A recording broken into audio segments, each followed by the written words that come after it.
They say love is blind, but I never thought it could make you deaf, too. For 8 years, I listened to nothing but silence from the man I devoted my life to saving. 8 years of believing I was his guardian angel, when all along, I was just the fool standing guard while he lived his real life behind my back. Before we begin, let me know in the comments what city you're watching from, and don't forget to rate the story from 0 to 10 at the end. My name is Dr. Elena Vasquez, and at 73, I thought I'd seen every kind of betrayal the human heart could devise. After 45 years as a neurologist, I'd witnessed families torn apart by brain injuries, watched spouses abandon their partners when the going got tough, and counseled countless patients through the darkest chapters of their lives. But nothing, absolutely nothing, prepared me for what I discovered in my own home. 8 years ago, my husband Miguel and I were living what I thought was our perfect life. We'd built our dream house in the hills overlooking the city, complete with a medical suite I'd designed specifically for him. Miguel wasn't just my husband. He was my childhood sweetheart, my medical school study partner, and my greatest supporter. While I specialized in neurology, he'd chosen orthopedic surgery, and we'd often joke that together we had the human body covered from head to toe. We'd been married 32 years when the accident happened.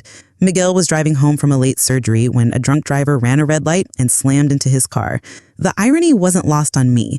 After decades of saving lives, it was my expertise that would determine whether my own husband would survive. The traumatic brain injury was severe.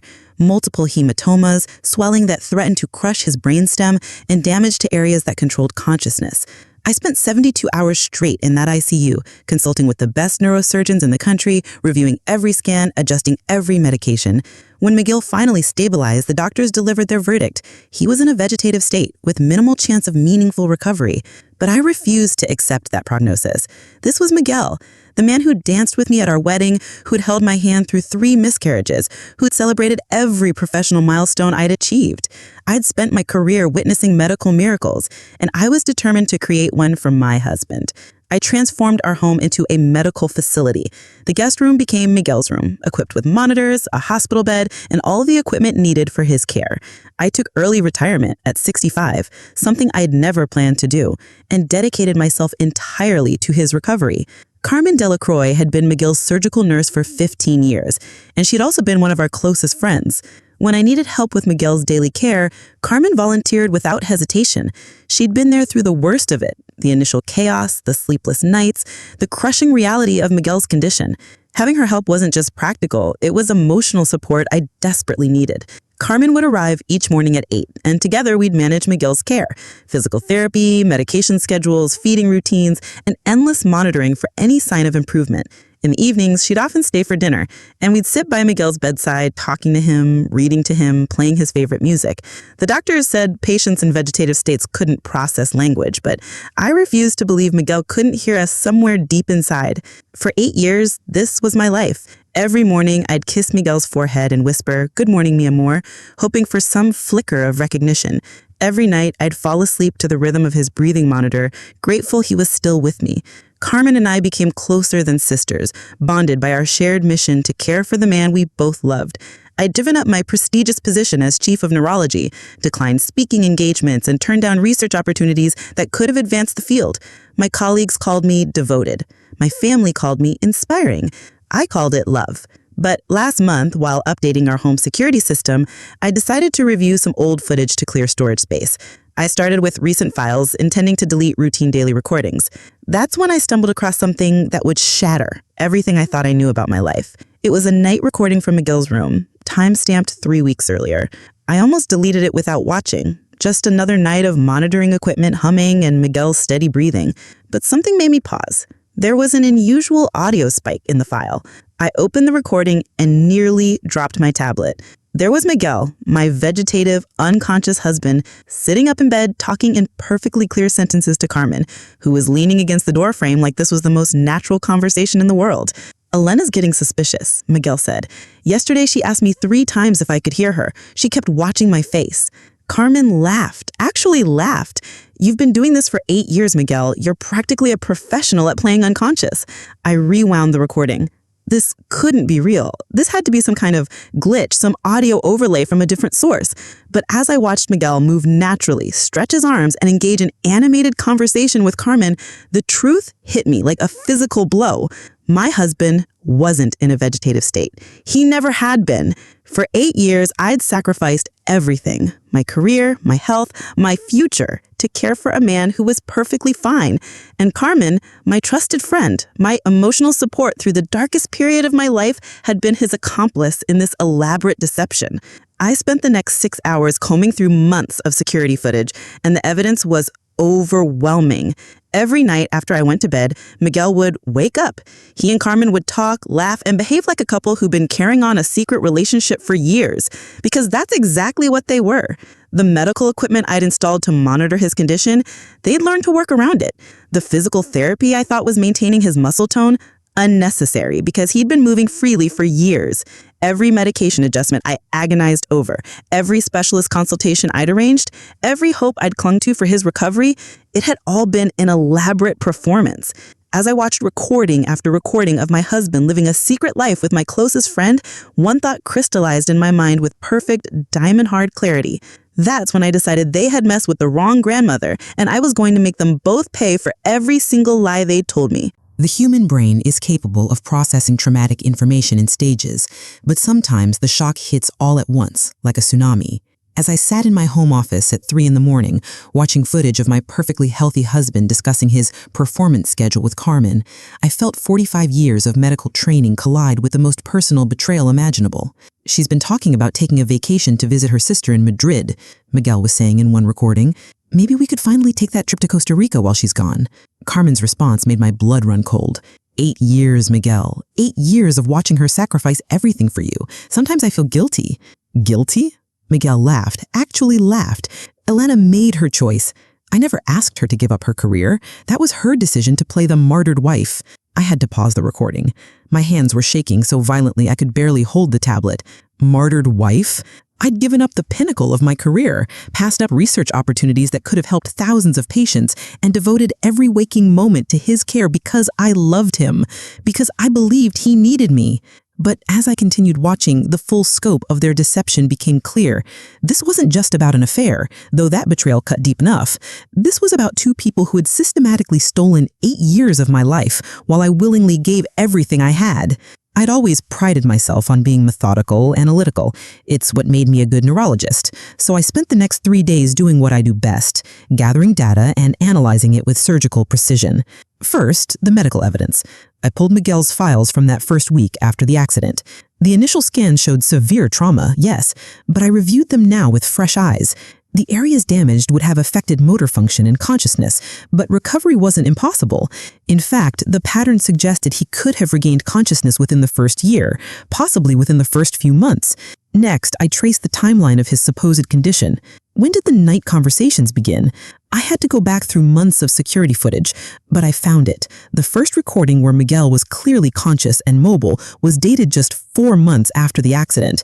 4 months! While I was still consulting specialists and adjusting medications, he was already up and moving around. Then came the hardest part, recognizing the signs I'd missed. Carmen's behavior patterns suddenly made perfect sense.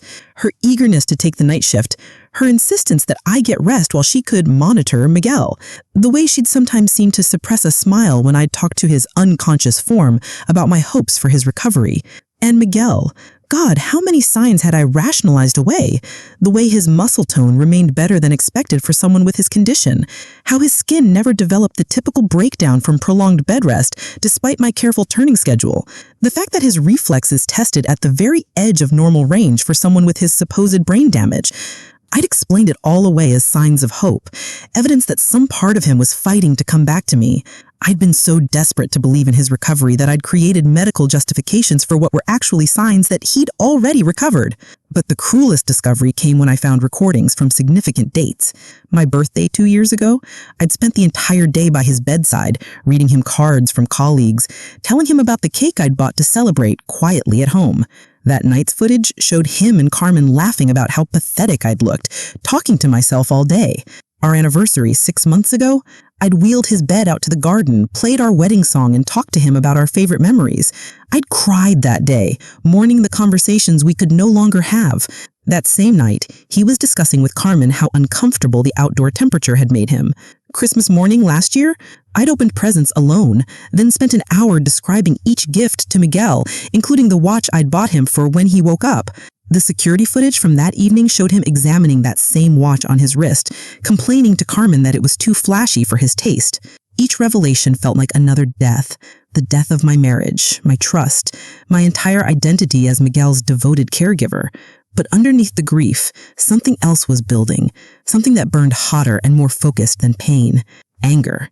Not the explosive kind that makes you scream and throw things, the cold, calculating kind that comes from 45 years of training your mind to solve complex problems, the kind that builds methodically like pressure in a steam engine until it becomes an unstoppable force.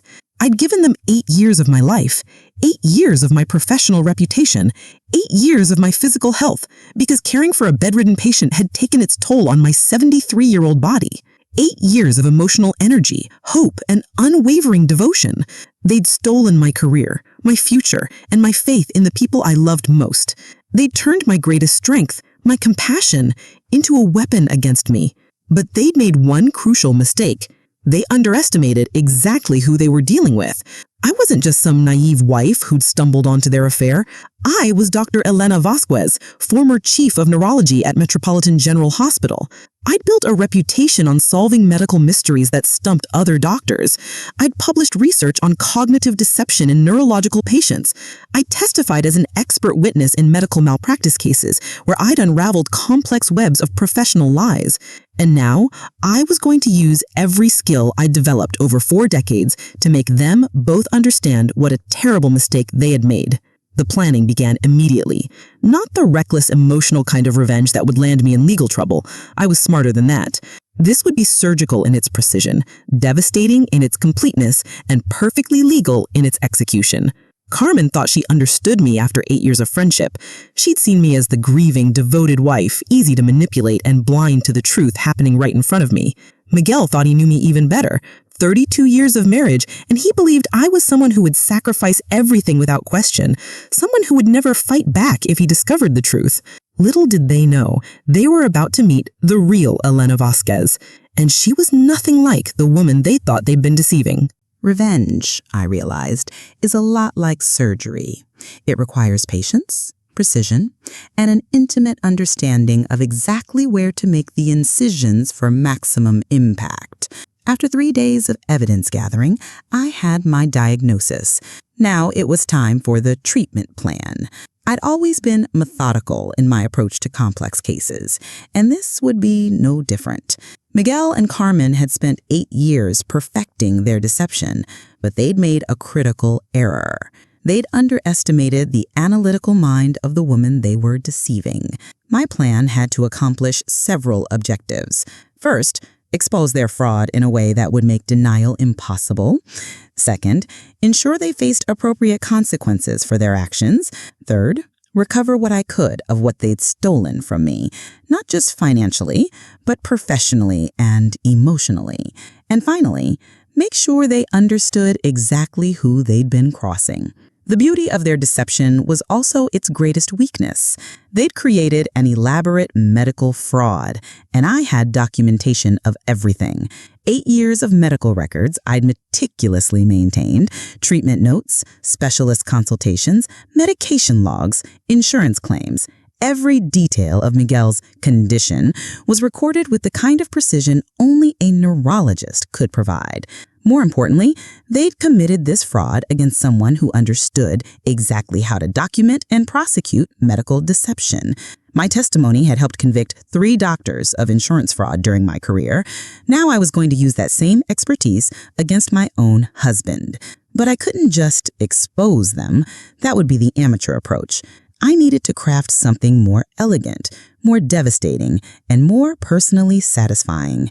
The first phase began with a simple phone call to Dr. Harrison Webb, my former colleague and current chief of neurology at Metropolitan General. Harrison and I had collaborated on dozens of cases over the years, and he'd been one of the consultants on Miguel's initial treatment. "Harrison," I said when he answered, "I need to discuss Miguel's case with you. I'm seeing some unusual developments, and I want your opinion on the neurological implications." "Of course, Elena. What kind of developments?" Well, it's extraordinary, really. I'm seeing signs of awareness that shouldn't be possible given his initial brain trauma pattern, responses to stimuli, muscle coordination that defies his diagnosis. I'm wondering if we missed something in those initial scans, or if this represents some kind of unprecedented recovery. I could hear the interest in his voice. That would be remarkable, Elena. How long have you been observing these changes? That's what's so puzzling. Looking back at my notes, I think the signs may have been developing for months, possibly years, but the progression is so inconsistent with his initial presentation.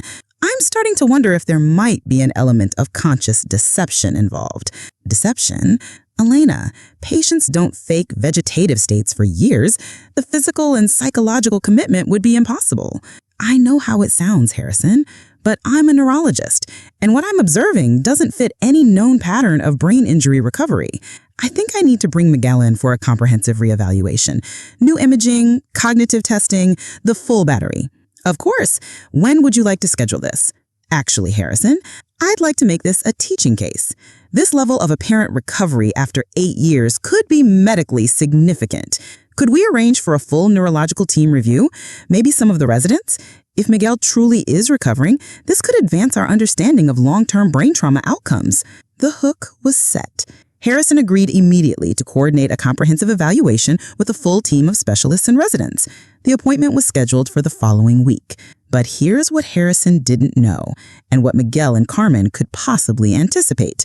I just arranged for Miguel to be examined by a team of neurologists while he believed he needed to maintain his unconscious act. The brain scans alone would expose 8 years of deception, but watching him try to fake neurological symptoms in front of specialists who knew what to look for, that would be the most satisfying moment of my career. Phase 2 required more delicate handling.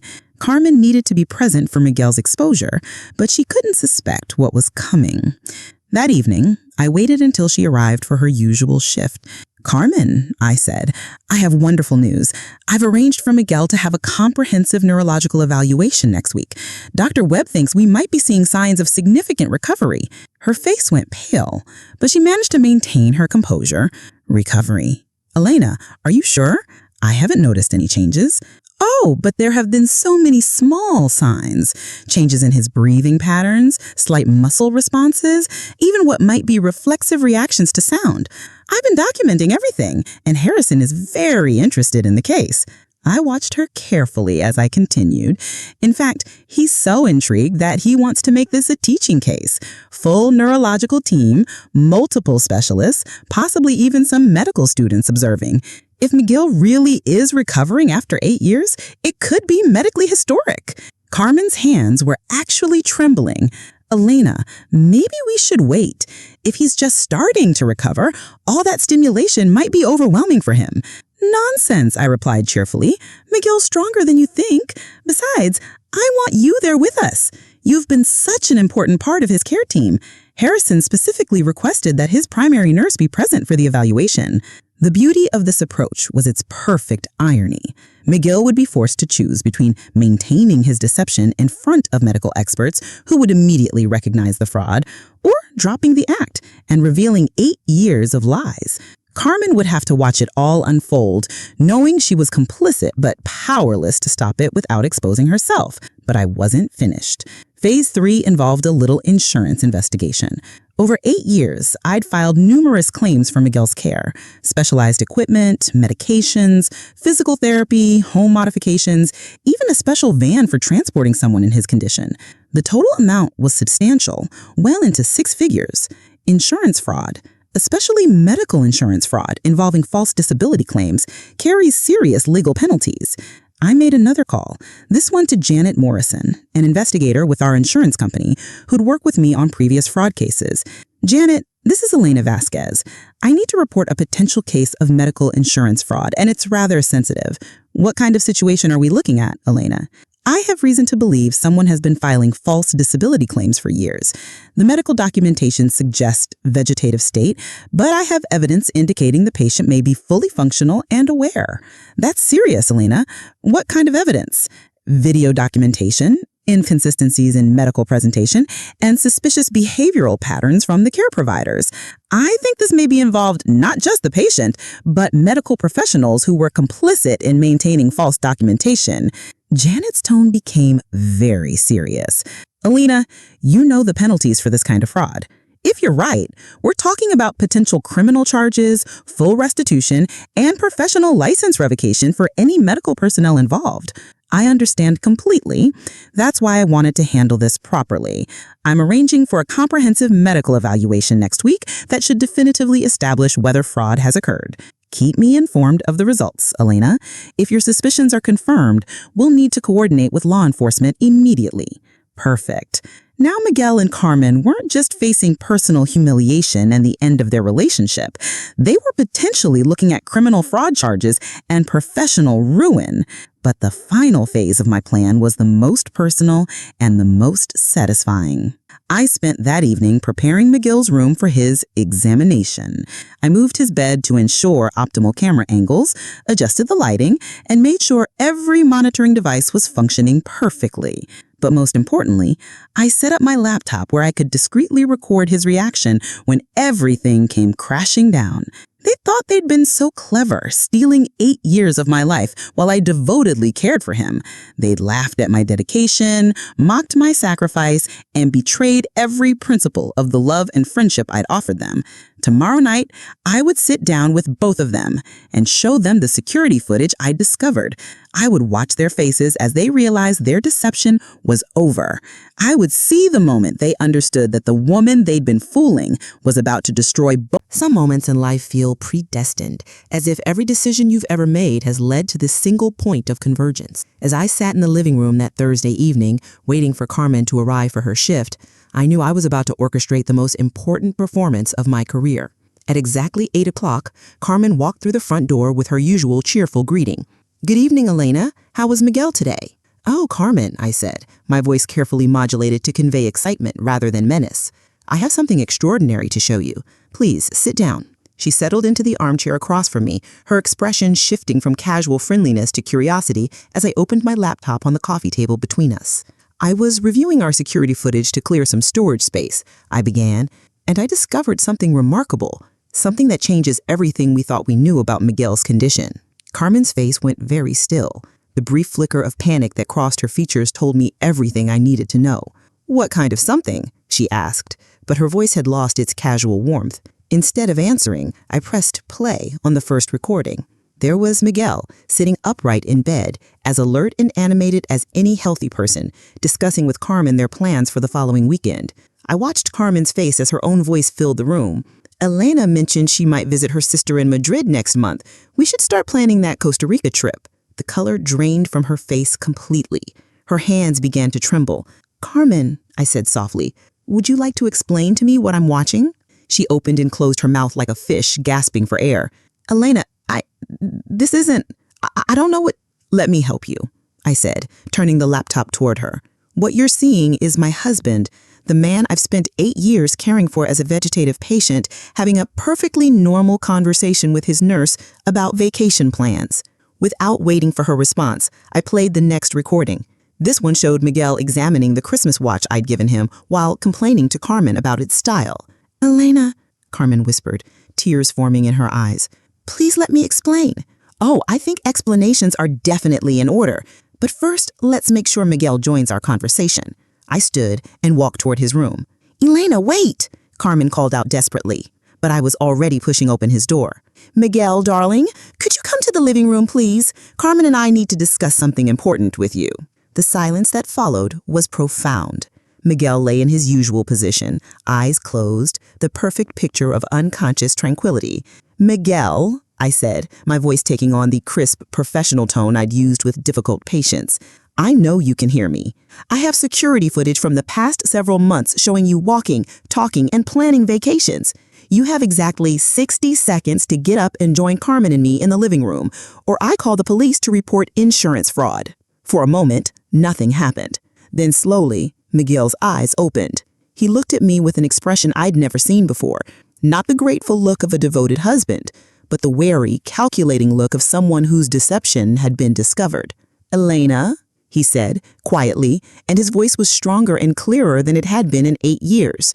When Miguel appeared in the doorway, walking normally, no wheelchair, no assistance, Carmen looked between us with the expression of someone watching her entire world collapse. "Please, both of you, sit down," I said, gesturing to the sofa. "We have quite a lot to discuss." 8 years, I said, my voice perfectly calm. 8 years of my life that I devoted to caring for a man who was perfectly healthy. 8 years of sacrifice while you two carried on your relationship right under my nose. "Elena, please," Miguel began. "No," I interrupted. "You've had 8 years to talk. Now it's my turn." I opened another folder on my laptop. "Let me show you what 8 years of deception looks like in numbers. My early retirement cost me approximately $800,000 in lost salary. The medical equipment and home modifications, $150,000. Insurance claims, $340,000. Miguel's face went pale as I continued describing the professional costs. Research positions declined, speaking engagements refused, collaborative projects abandoned. I turned to Carmen. "And you, my friend, my confidant. You sat with me through countless nights when I cried about losing Miguel. You comforted me when I felt hopeless. You held my hand and told me I was doing everything right." Carmen was crying so hard she could barely breathe. "Elena, I never wanted to hurt you. It just happened, and then it went on so long we didn't know how to stop." "How long?" I asked quietly. 4 months, she whispered. "He started responding about 4 months after the accident. The relationship? It started about 6 months after that. So for 7.5 years, you've both been living your real lives while I sacrificed everything to care for a lie?" I pulled out my phone. "I've already spoken with our insurance company's fraud investigation unit. I've also arranged for you to undergo a comprehensive neurological evaluation next week at Metropolitan General, in front of a full team of specialists and residents." The look of horror on Miguel's face was deeply satisfying. "You will have a choice, Miguel. Continue your act in front of people trained to recognize neurological deception, or admit to 8 years of fraud in front of a room full of medical professionals." "Elena, please, we can fix this," Carmen started. "Sit down, Carmen, we're not finished. Tomorrow morning, I'm calling the medical board to report both of you for professional misconduct. Carmen, you'll lose your nursing license. Miguel, your medical license will be revoked. The insurance fraud charges will likely result in criminal prosecution. But that's just the beginning," I continued, watching them both tense with terror. "Because what happens next will make them realize their biggest mistake wasn't just deceiving me. It was underestimating exactly who they chose to cross." The silence that followed my words was deafening.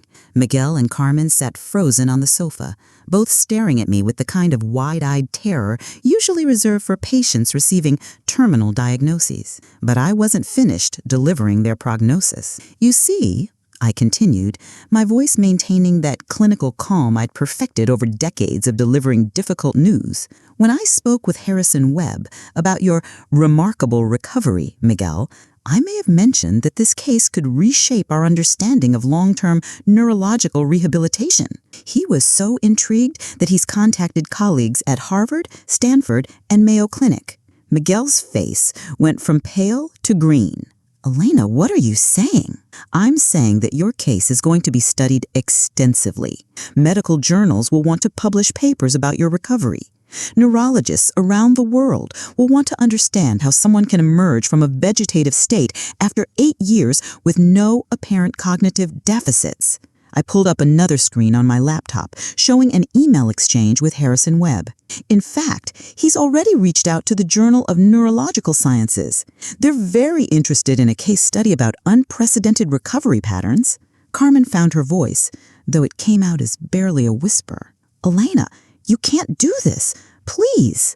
"Can't do what, Carmen?" "Can't share medical information that could help thousands of other families dealing with brain trauma? Can't advance neurological science? As a medical professional, isn't that my obligation?" The beauty of this approach was its perfect irony. They'd built their deception on medical lies, and now medical truth would be their destruction. "Of course," I continued, my voice maintaining that clinical calm I'd perfected over decades of delivering difficult news, "when the neurological team examines Miguel next week and discovers he's been fully functional for years, That will raise some interesting questions. Questions about how such a recovery could go unnoticed by his neurologist wife and primary care nurse for so long. Miguel stood up abruptly. Elena, stop, please. Let's talk about this rationally. Sit down, Miguel. I'm not finished. The command in my voice, honed from years of managing surgical emergencies, made him comply immediately. You want to talk rationally? Let's discuss the rational consequences of your actions. Janet Morrison from our insurance company is already preparing a fraud investigation. She estimates the total fraudulent claims at over $500,000. That's felony territory, Miguel. Carmen was hyperventilating now. We never meant for it to go this far. It started as just, we were going to tell you, but then... But then what? It became too comfortable living off my sacrifice while carrying on your affair? Too convenient having me pay for everything while you played house? I opened another file on my laptop. I've also been in contact with the hospital's ethics board. Carmen, did you know that participating in medical fraud while employed as a nurse is grounds not just for license revocation, but also for civil liability? The hospital could sue you for damages to their reputation. Elena, please, Miguel said, his voice breaking. I know we don't deserve forgiveness, but there has to be some way to make this right. Make it right? I laughed. Miguel, you've stolen 8 years of my life. You've watched me sacrifice my career, my health, my future, all while secretly living your own life with my best friend. What exactly do you propose that would make that right? I stood up and walked to the window, looking out at the city lights below. But you're correct about one thing. There is a way to handle this that might minimize your legal exposure. Both of them leaned forward eagerly. Tomorrow morning, Miguel will go to Metropolitan General and confess everything to Dr. Webb. He'll admit to 8 years of fraud, provide a full written statement, and undergo psychological evaluation to determine his fitness for continued medical practice.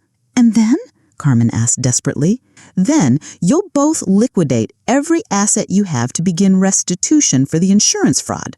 The house, the cars, your retirement accounts, everything goes toward paying back what you've stolen. I turned back to face them. Carmen, you'll resign from your nursing position immediately and surrender your license voluntarily. Miguel, you'll do the same with your medical license. Elena, Miguel said quietly, if we do all that, what happens to us?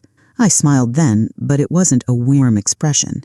That depends entirely on how cooperative you are with the authorities. Full confession, complete restitution, voluntary license surrender, those things might convince the district attorney to consider reduced charges. And us? Carmen whispered. What about us? What about you? You mean your relationship built on 8 years of lying and betrayal? That's between you two to figure out. Though I imagine it might be challenging to maintain romance while serving time for felony fraud. The room fell silent except for Carmen's quiet sobbing.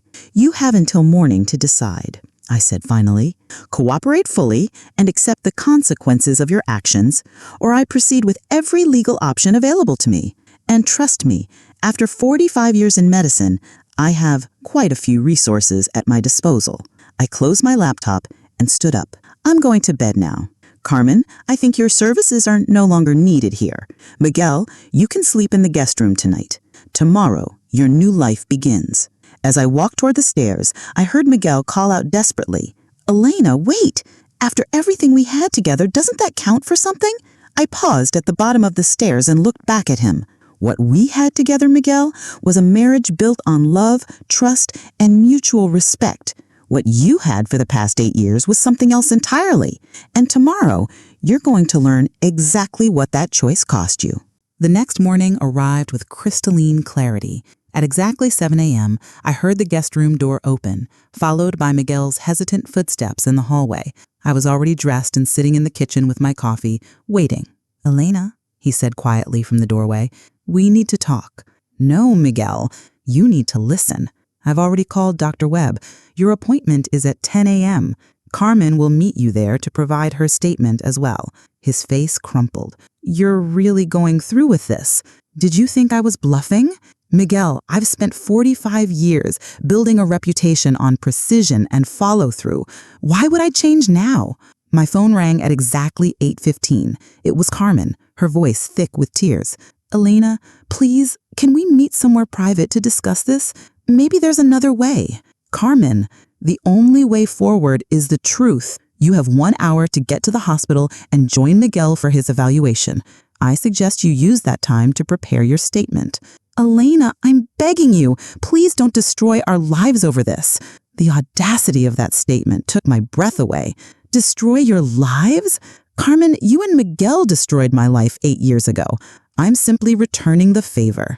At 9:30, I received a call from Dr. Webb.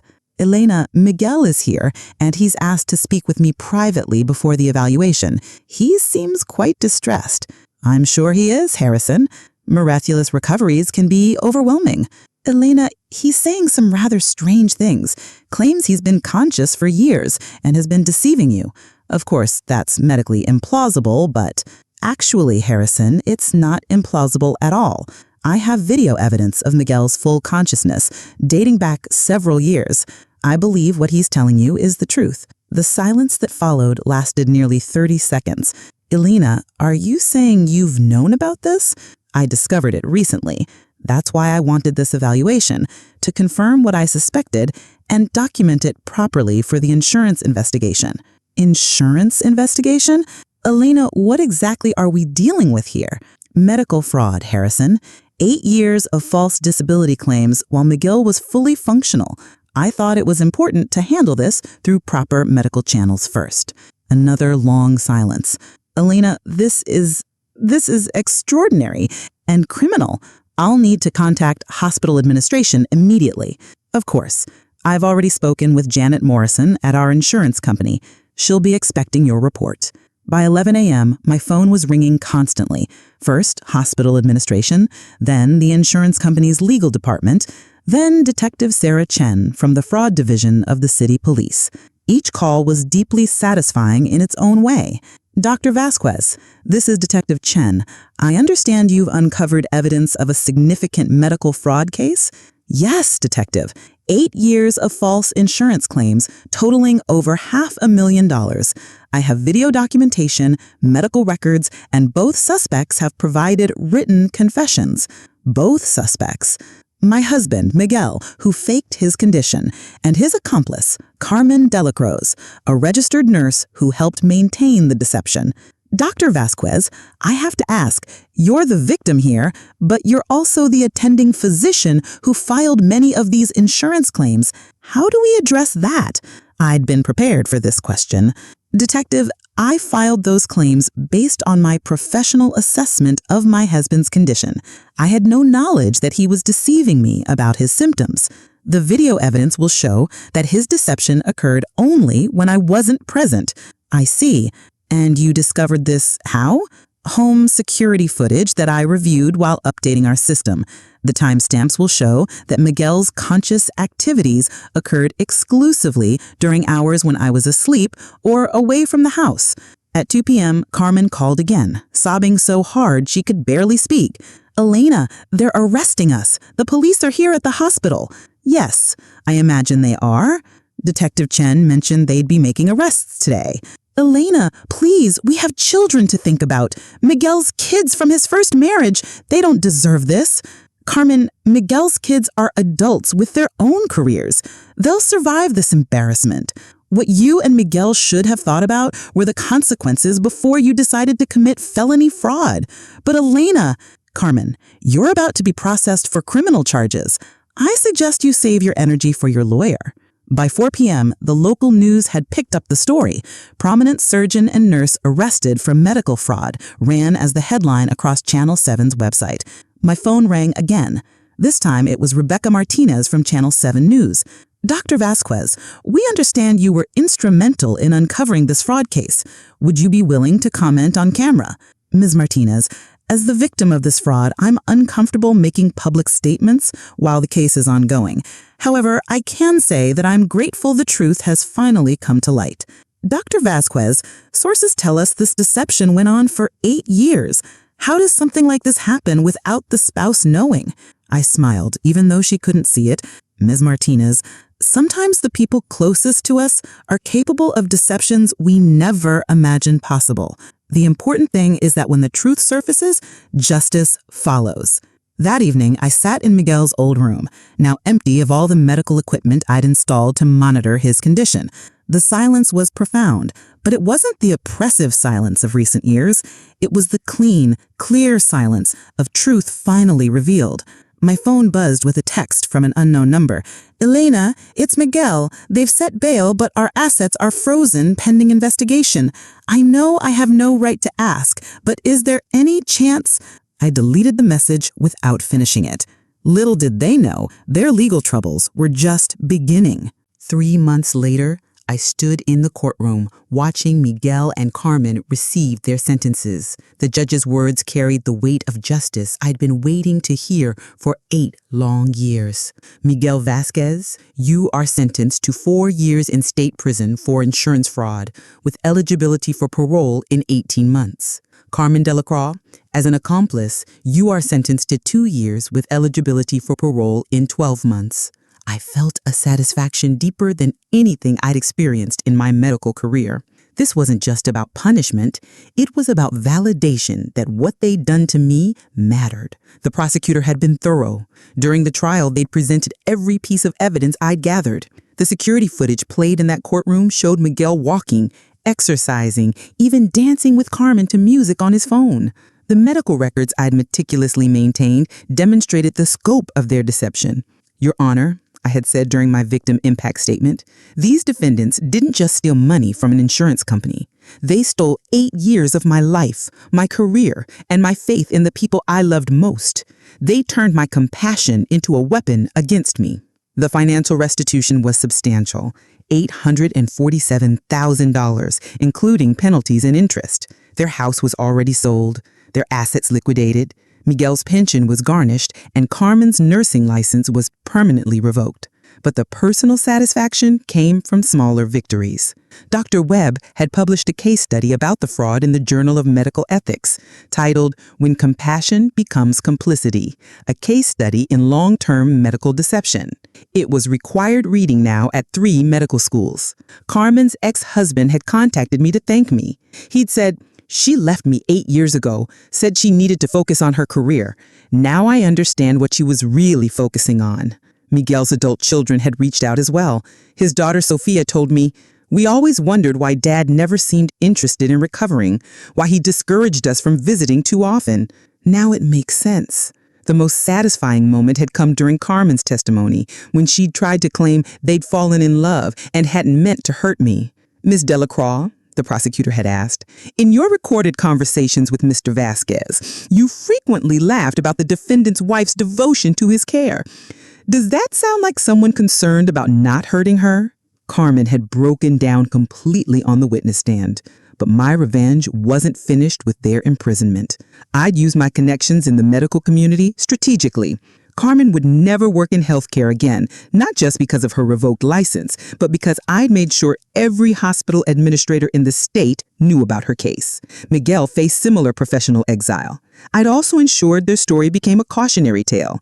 I'd been invited to speak at medical conferences about recognizing deception in long-term care situations. Each presentation included their names, their photos, and detailed explanations of their methods. The insurance company had created new protocols for long-term disability claims, requiring independent evaluations for cases extending beyond 2 years. They named it the Vasquez Protocol. 6 months after their sentencing, I received a call from Miguel's lawyer. "Dr. Vasquez, my client would like to request a meeting. He's hoping to discuss the possibility of forgiveness and reconciliation." I laughed, actually laughed out loud. "Counselor, you can tell your client that ship sailed 8 years ago when he decided to fake a coma while carrying on an affair with my best friend. Dr. Vasquez, he's genuinely remorseful. He's genuinely in prison, where he belongs." Carmen had tried a different approach, writing me letters from jail, long, rambling apologies filled with self-pity and excuses. I returned each one unopened with refused stamped across the envelope. The final piece of my revenge was perhaps the most satisfying. I'd returned to work part-time at Metropolitan General, consulting on complex cases and mentoring young residents. My expertise was valued more than ever, and my story had become a legend among medical professionals. At 73, I'd reclaimed my career, my reputation, and my self-respect. The 8 years they'd stolen couldn't be returned, but I'd ensured they paid a price that would last them the rest of their lives. 1 year after their sentencing, I received a call that brought my revenge full circle in the most poetic way possible. Dr. Vasquez, this is Detective Chen. I have some news about your case that I think you'll find interesting. What kind of news, Detective? We've been investigating other potential fraud cases, and Miguel's name came up in connection with a previous insurance claim from 15 years ago. It appears your husband may have done this before. My blood went cold, but not from shock, from a satisfaction so complete it was almost spiritual. His first wife, Rosa Vasquez, died in a car accident in 2008.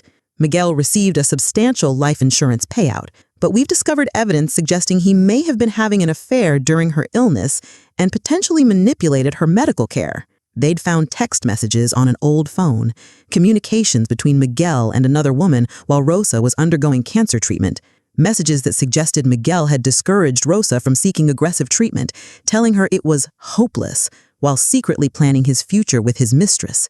Dr. Vasquez, we believe Miguel has a pattern of exploiting vulnerable situations for financial gain. Your case wasn't his first fraud. It was just his most elaborate. The final piece fell into place. Miguel hadn't just betrayed me. He'd built his entire adult life on betraying the women who loved him. The insurance money from Rosa's death had bought our dream house. The fraud payments from my sacrifice had funded his secret relationship with Carmen. I was contacted by Rosa's sister, Maria, who'd always suspected something wasn't right about Miguel's behavior during Rosa's final months. Elena, I always knew he was hiding something. Rosa used to cry and tell me that Miguel seemed distant, like he was already planning his life without her. Now I know why. The media coverage was intense. Serial medical fraudster exploited 2 wives, ran across every major news outlet. My phone rang constantly with interview requests. I accepted one interview with Channel 7's Rebecca Martinez. Dr. Vasquez, how does it feel to know that your meticulous investigation has exposed what appears to be a pattern of exploitation spanning decades? Ms. Martinez, it's vindication. Not just for me, but for Rosa's memory and for every other potential victim Miguel might have targeted. Some people see vulnerable situations as opportunities for compassion. Others see them as opportunities for profit. What would you say to other people who might be caring for loved ones with long-term medical conditions? Trust your instincts. If something feels wrong, investigate. Document everything. And remember that the most dangerous predators are often the people closest to us. Miguel's case became required study material in medical ethics courses nationwide. Carmen's nursing school removed her from their Alumni Hall of Fame and created new screening protocols for clinical rotations. But the most satisfying development came 6 months later. I was contacted by the Johns Hopkins Research Institute, the same position I'd turned down 8 years ago to care for Miguel. They were offering me a consulting position to head a new study on medical deception and long-term care fraud. Dr. Vasquez, your experience and expertise make you uniquely qualified to lead this research. We believe your work could prevent other families from experiencing what you went through. At 74, I was embarking on what would become the most important work of my career. The Vasquez study would eventually become the gold standard for identifying and preventing medical deception in family care situations. Miguel served his full sentence, no early parole. Carmen released after 14 months, but struggled to find work of any kind. Their relationship didn't survive the investigation. Apparently, love built on lies and mutual deception isn't particularly durable under pressure. I never spoke to them, either of them again, though I heard through mutual acquaintances that Miguel tried reaching out through various intermediaries over the years. Each attempt was politely but firmly refused. On the 5th anniversary of their arrest, I was giving a keynote speech at the American Medical Association's annual conference when a young resident approached me afterward. Dr. Vasquez, I just wanted to thank you. Your work helped my grandmother. We suspected her caregiver was taking advantage of her, and the protocols you developed helped us document everything we needed for prosecution. This is why I fought back, not just for my own justice, but for every other vulnerable person who might face similar exploitation. Some people asked if I ever regretted being so thorough in my revenge, if I felt it was too harsh. My answer was always the same. They had 8 years to come clean, 8 years to show remorse, 8 years to stop stealing from me. They chose to continue their deception every single day. I simply gave them the consequences they'd earned. I'm 81 now, still consulting, still mentoring young doctors, still sharing my story at conferences around the world. The 8 years they stole can never be returned, but I've made sure those years produced something valuable: knowledge, protocols, and safeguards that protect other families. Miguel and Carmen thought they were clever, playing the long game, stealing my life piece by piece while I watched them with love and trust. But they forgot one crucial detail. They were playing against a neurologist with 45 years of experience solving complex mysteries. And when I finally understood the puzzle they'd created, my solution was surgical in its precision and permanent in its effects. They messed with the wrong grandmother, and they paid for it with everything they had. Rate this story from 0 to 10 in the comments below. And remember, sometimes the best revenge isn't getting mad, it's getting methodical.